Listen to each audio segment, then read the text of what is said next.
I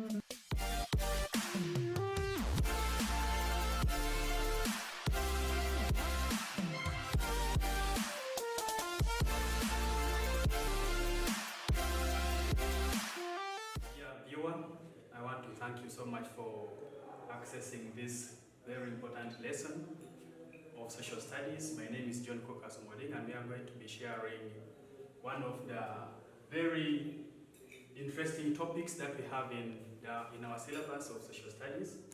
And this topic follows the previous one that we talked about, foreign influence in Africa, whereby we talked about the interest or how the foreigners picked interest in wanting to colonize these African countries, and at the end of it all, they shared them or they colonized them.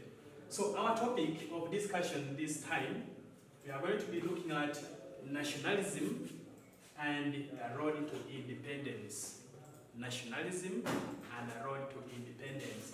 Here there are some terms that we need to be understanding in this lesson. The first one is nationalism. Nationalism. We should have picked only two. We should have talked of nationalism and independence, but still there are others that are hidden that are always asked to us. So we must be able to understand them. So we are having nationalism that we are defining as one's deep love for his or her country. One's deep love, sometimes we can say one's deep love and desire for his or her country.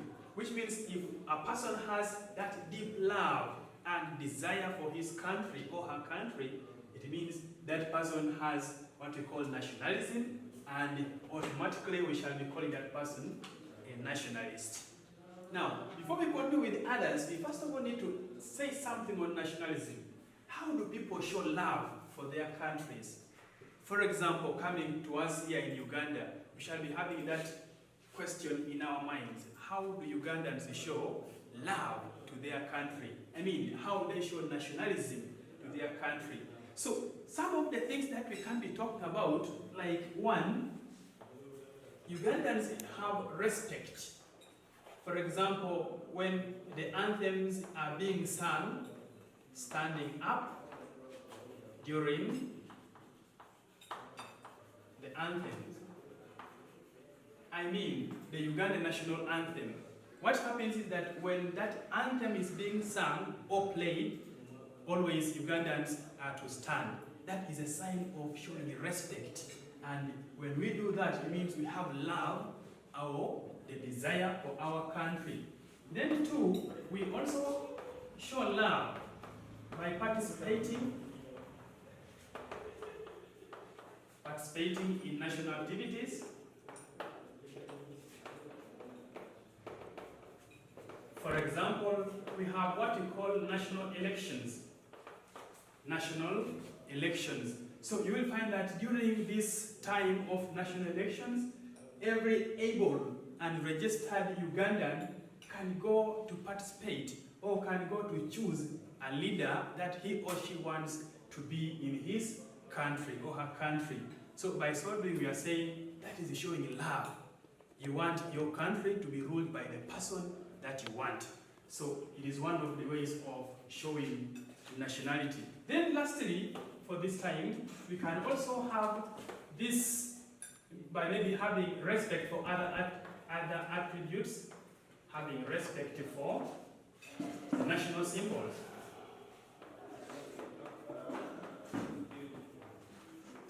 These national symbols, we also call them national attributes. For example, we have the flag. The flag. So there is that special way we should be treating these national attributes, these national symbols. And if we do that, then it means we have love and a desire for our country. And that is what brings us back to what we call nationalism. Then the other third term, I finished already the second one. I say a person who has that deep love and desire. Let me say deep love and desire. Let me add it there because it holds a meaning. A person who has that deep love and desire for his or her country is the one that we have already called a nationalist. Then 3, we have what we call Pan-Africanism. Pan-Africanism. So Pan-Africanism was the belief, it is supposed to be belief, was the belief in brotherhood and sisterhood of the black people. The belief of brotherhood and sisterhood of the white people. Which means that this was a belief by the Africans to feel that they are brothers and sisters. Then the 4th one is Pan-African movement. I want to get the difference here. This is Pan-Africanism. Now we have a Pan-African movement, where we are saying this was the movement of the black people, that is people of the black origin, to promote the welfare of the Africans who are within Africa and also outside. So that is what we can say on Pan-African movement. The movement of the black people, it was a movement by the black people to promote the welfare of the Africans, either those in Africa and also those Africans who are outside Africa as a continent. Then we have the reasons for this, reasons for Pan-Africanism. Why was Pan-African movement established or started? Now here we are saying this was to promote unity. And which unity are we talking about among Africans? Let's say blacks. To promote unity among the blacks. So we are looking at promoting that black unity. Then the second one was, we have already talked of the welfare. We have talked of promoting the welfare. So another reason was to promote the welfare of these Africans. Let's have a brief history about the Pan-African Conference or Pan-Africanism. Here we are having a heading saying the Pan-African Conference of 1958. The Pan-African Conference of 1958. A conference can be like a meeting. Remember in the previous lesson we talked about the Berlin Conference, that we also understood as the Berlin meeting. So we don't have to get confused there. So we are saying that the idea of forming the Pan-African Conference was started or was brought up by Kwame Nkrumah, that was the president of Ghana by that time. We need to understand that. Then we are seeing that this meeting took place in Accra. This conference took place in Accra, that is the capital city of Ghana, in April 1958. Now let's understand, this meeting was attended by those African countries that had gained independence by that time. Not all. And there basically we shall be looking at the 8 African countries, including Ghana itself, that had attained independence in 1957. So we are having Ghana itself, which was having Kwame Nkrumah, and we are saying that was the leader now of this meeting, he was the chairperson. We have Egypt, that had got independence in 1922. We have Sudan, we have Morocco, Tunisia, we have Libya, and then we have Ethiopia and Liberia, that we are saying this one was not colonized. It was set aside for the freed slaves. Sometimes they can ask that question, why was Liberia not colonized? This was given, it was something which was gazetted for the slaves which were released from America. So that is what we can probably, in brief, say on the Pan-African Conference of 1958. Something very important we need to note here is that this conference, like I already said, was chaired. It was chaired by Kwame Nkrumah, and I have said this was the leader. He was the leader of the movement, and is the one who brought that idea of forming that Pan-African movement, or having that movement to promote the welfare of the black people. Then during this conference, the Africans, those leaders who attended that meeting, agreed to use what we call armed struggle. The Africans agreed to use the armed struggle, as part of their means to achieve independence, and also help other countries to achieve independence. Here we are looking at the aim of struggling to be free from the hands of the colonialists. That was the agreement that they came upon, that they came up with. So, since we are talking about independence, to have independence, I want us to discuss briefly what we mean by independence.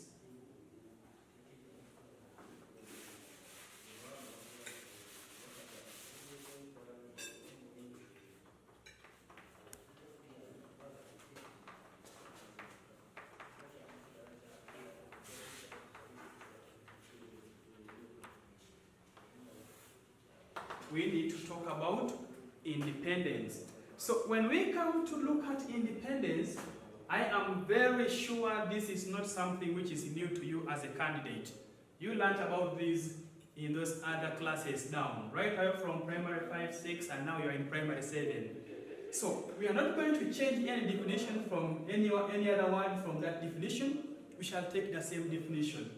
In simple ways, we can say independence is the state of a country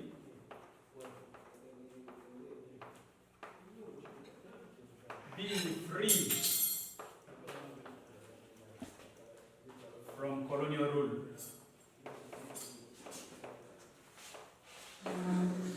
Independence is the state of a country being free from colonial rule. Here is where we get the word freedom. Being free means a country has got the freedom.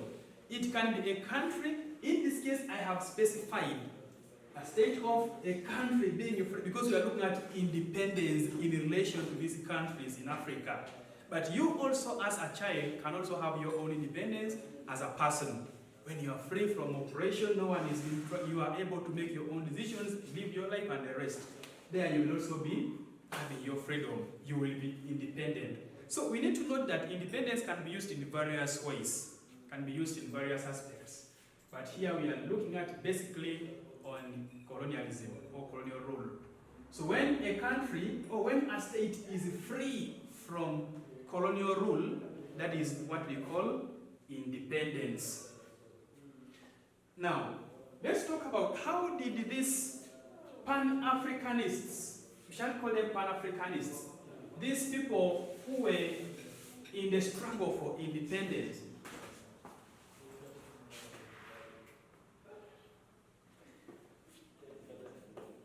how Africans fought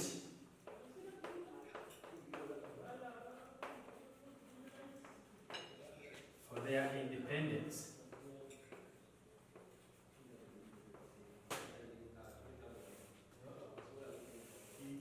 So we have a subheading on the board, how Africans fought for their independence. We are going to look at what did they do, which steps did they take to make sure they got free from colonial rule, from that colonial bondage.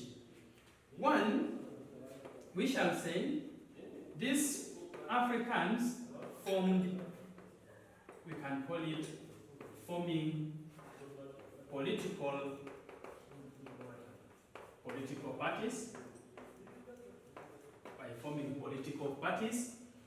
In the previous class, we talked about very many political parties that were formed in East Africa, those that were formed in Kenya, those that were formed in Tanzania, those that were formed in Uganda. There are a lot. So you will find that all those political parties were aimed at, one, struggling for independence, then two, to unite these Africans such that they could work together as people of the same political party, thereby promoting unity, and they will be able to fight against the whites in order to attain or achieve independence. So that is about forming political parties. Then two, by staging rebellions, by by staging rebellions. By staging rebellions. Still, this goes back to what we discussed in the previous classes. We talked about very many rebellions that were staged in Africa. We talked of the Mau Mau rebellion, talked of the Hehe rebellion, the Abushira rebellion, very many of them, including us in Uganda here. We had the Mwanga's resistance, we have the Nyangira rebellion that was staged in Bunyoro. Then we have the Lamogi rebellion that took place in the Acholi, that's northern Uganda, led by Chief Awich, and the rest of the issues. So we need also to note that those rebellions were to show that the Africans were tired and thereby they wanted now to be free from their colonial rule.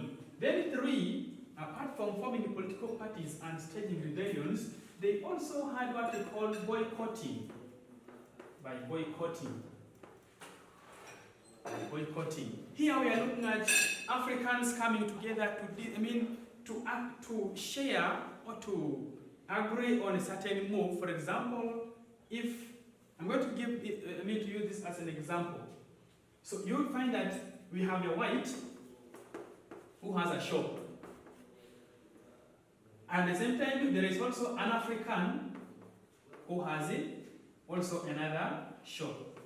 So what would happen is that the Africans agreed, they talked to each other and agreed that let's not buy things from the shops of the whites.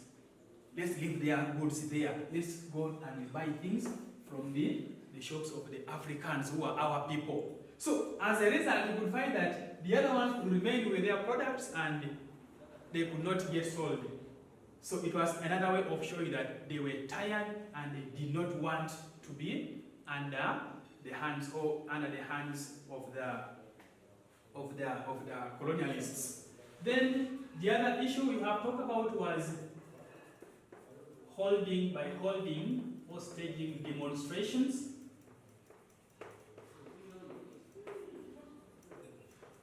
By holding demonstrations, then also we can have writing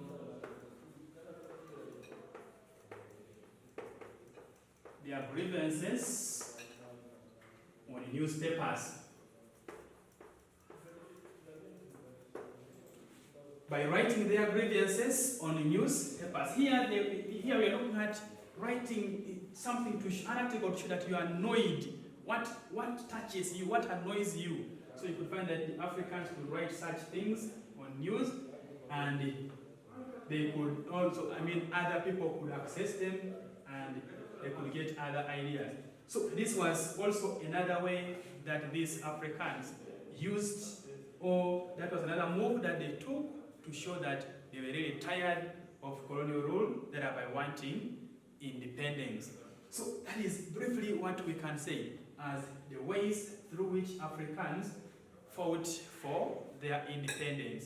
The other thing we need to discuss is, why did these Africans want independence? In other words, why did they want to be themselves? They didn't want the colonialists to be ruling them anymore. Why? That's what we are going to discuss in the next chapter. So here we are continuing with the reasons as to why the Africans wanted independence. And in this, we are going to have these reasons categorized in 3. We have the economic reasons, we shall have the political reasons, and finally we shall have the social reasons. So let's go to the first one. The economic reasons are, 1, the Africans wanted to regain their lost land. Remember we talked about these colonialists that we call the white settlers. The ones who came and settled in some African countries. For example, we talked of Kenya having them, we talked of South Africa having them, which means they had occupied the land that these Africans would occupy or would settle on. Then the other one is that they also wanted to end the unfair taxation. Unfair taxation. In taxation here we are looking at things like, in Uganda we had what we call the hat and gun taxes. Hat and gun taxes. So you'll find that people were to pay some money to the British or to the colonial masters, to these colonialists. So people got tired of paying this money and they were like, if we are to be free, then this one can also be off. So they wanted to get that.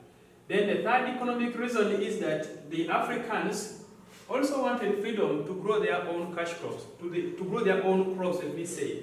Because we are having the other colonialists forcing them to grow. You have countries like Tanganyika, by then that we now call Tanzania, where people were forced to grow cash crops. And even in Uganda here, you find the British were forcing people to grow cash crops that people did not want. So people were tired of it, and if they were to get independence, then they could at least become free from growing what they could feel like. Maybe their cassava, sweet potatoes, the beans that they could maybe eat. The other one is that they also wanted, the Africans wanted better pays, meaning that these people were underpaid by the colonialists. So there was need for them to be independent, such that at least they will be able to get increased salaries or better payment. Then the last one is that the Africans also wanted to get fair prices of their goods. Fair prices for their goods. Meaning that the goods that they could produce, they could sell them cheaply to the colonialists. So at least they wanted at least some good money, they wanted the prices to be a little high, such that they could be able to get some money. So these ones fall under what we call the economic reasons. The other ones are the ones that we call political reasons, and here we talk of reasons like them wanting to rule themselves. So we say that the Africans wanted to rule themselves. Then they also wanted to be represented on a legislative council. Remember, we say that at first this LegCo was only full of the non-Africans. So they also wanted to be represented on the council, so that they could also be able to make decisions concerning Africa. Then the third one on the political reasons is that they wanted to regain their lost power. Still, it reminds us that one of the ways these colonialists could rule, remember what we talked about in indirect rule, whereby we say that they could use the fellow traditional leaders of Africa to rule the Africans on their behalf. Which means that these African leaders were now acting like puppets. They were just there. In other words, they did not have their own power. Instead, all the authorities were coming from the colonial governments. So it means they lost their power to the colonialists. So they wanted to regain or to get back that authority that they had. Then lastly, the Africans also wanted to have freedom to elect their own leaders. They wanted to have freedom to elect their own leaders. Remember, we have said that here the colonialists could just they could just appoint leaders that they wanted. But now the Africans were like, we want people to rule us, and those people should be the ones that we send to power, not just someone appointing them for us. So that was another reason as to why the Africans demanded or wanted to be free from the hands of the colonialists. Let's share about the social reasons. The social reasons as to why the Africans wanted independence, we have one, they wanted to practice their own culture.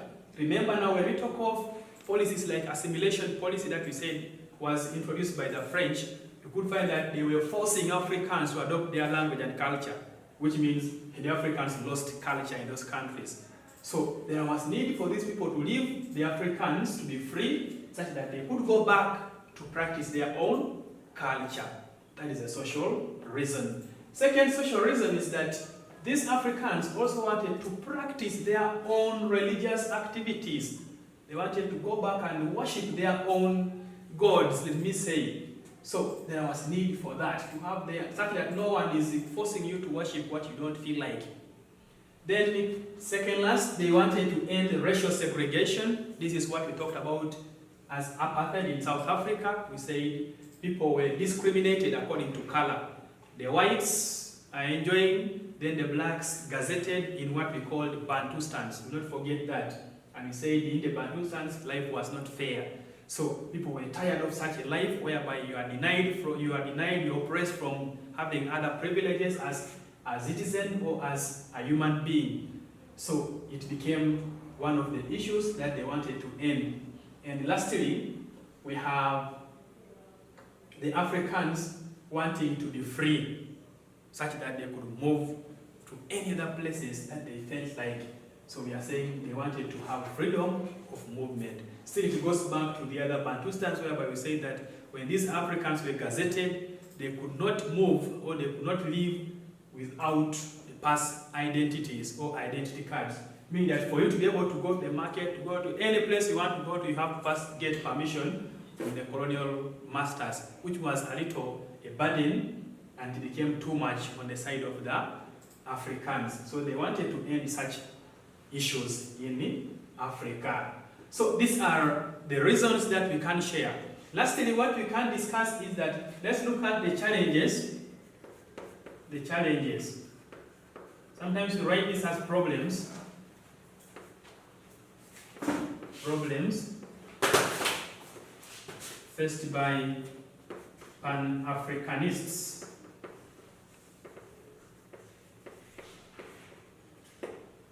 Problems faced by Pan-Africanists. So we are going to be discussing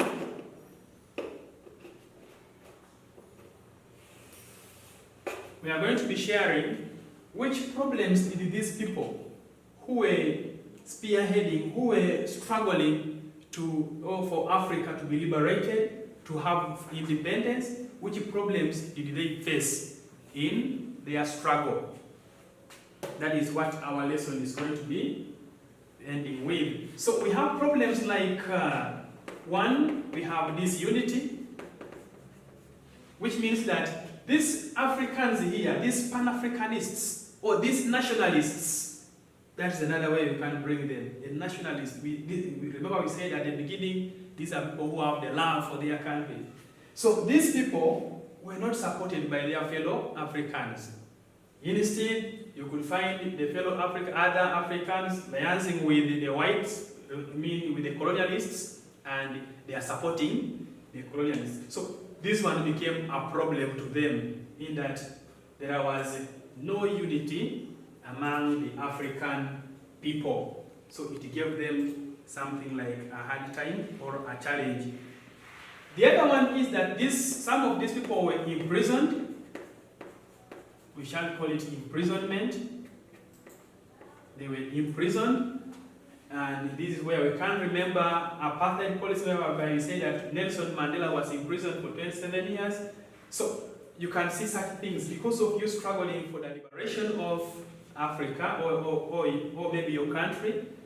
The other ones would see you as a threat, and they could end up imprisoning this. Apart from imprisoning, there was torture. These people were tortured by these whites, by these colonialists. When they could arrest them, they could torture them so much. Then they also lacked facilitation. Lack of facilitation, which means that they lacked some other people to give them more help. Here we are looking at funding them. Funds. So they lacked enough funds to facilitate their struggle. And remember, at times we say that this struggle could reach to forming rebellions. And now when it comes to a rebellion, you could find that these people lacked strong weapons. You can say lack of strong weapons. Lack of strong weapons in the struggle. Which means if they have gone for a rebellion, they have gone for a war, you could find that these ones are using the inferior weapons compared to the colonialists who are using the superior ones. For you are going with your hammer, you are going with bow and arrow, you are going with your axe, you are going with a stick. The other ones are coming with bullets, they are coming with bombs, grenades, and the rest. So you could find that the Africans could not all that do much, as in resisting this colonial rule. And at the end of it all, you would find that they were defeated. So, I had wanted to make this the final, but I want to share something brief with you That is about, we have two things that facilitated or that helped the Africans to get independence. One, we have education. Let's make it a question.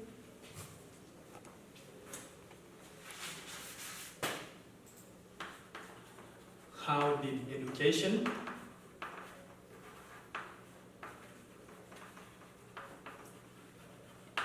help the Pan-Africanists, that we can also call nationalists, to struggle for independence? So we are saying, how did education help the nationalists to struggle for independence? In other words, what role did education play towards helping these people, I mean these nationalists, to achieve independence? So one thing we shall say is that the people who got educated were now able, they were able to form political parties. These people were able to form political parties which could help in the demand or in fighting for independence. Then too, these people became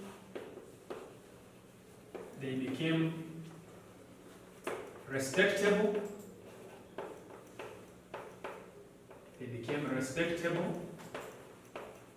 Not only being respectable, they also became responsible. They became respectable and responsible, which means that through education, they were able to attain that class of being people with respect, or people who could be respected by the whites, and also people who had the responsibilities, people who could mind about developing their countries. Then through education still, these people were able to write their annoyances. We shall call them grievances. Their grievances on newspapers. Which means that through education, these people were able to write how bad they were feeling on being oppressed by the colonialists to the world, and it got known, and finally they succeeded. So that is what we call writing their grievances on the newspapers. So all that was because of education. Then the other question that we are going to have is, how did the World War to help the nationalists? Sometimes we can't have this saying, how did the World War to help the Africans? You don't need to get confused. We're looking at, even these nationalists were Africans. Even if the question is talking of Pan-Africanists, they are the Africans. So it's all the same thing. How did the World War II help the nationalists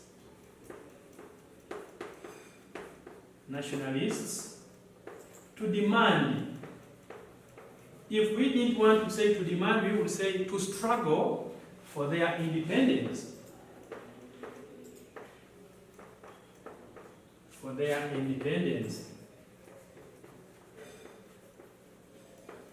How did the World War II help the nationalists or help Africans to demand or struggle for their independence?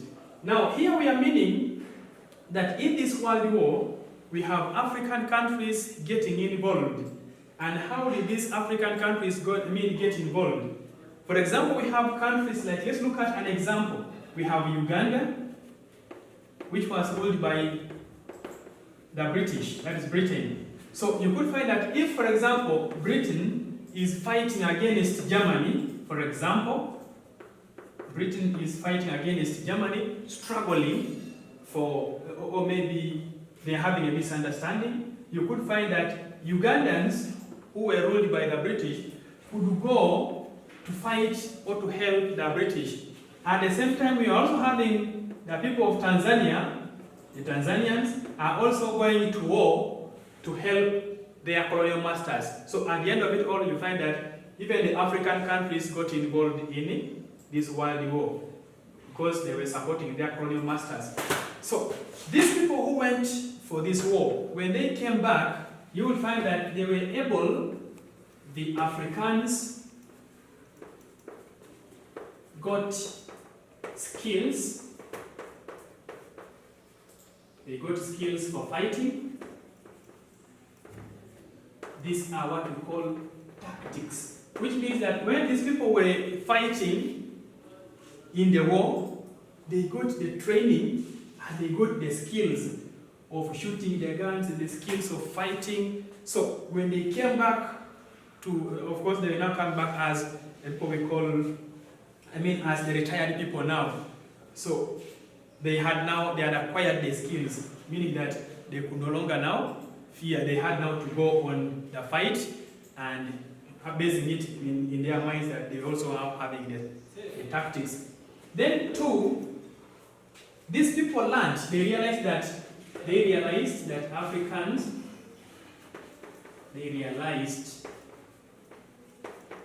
that the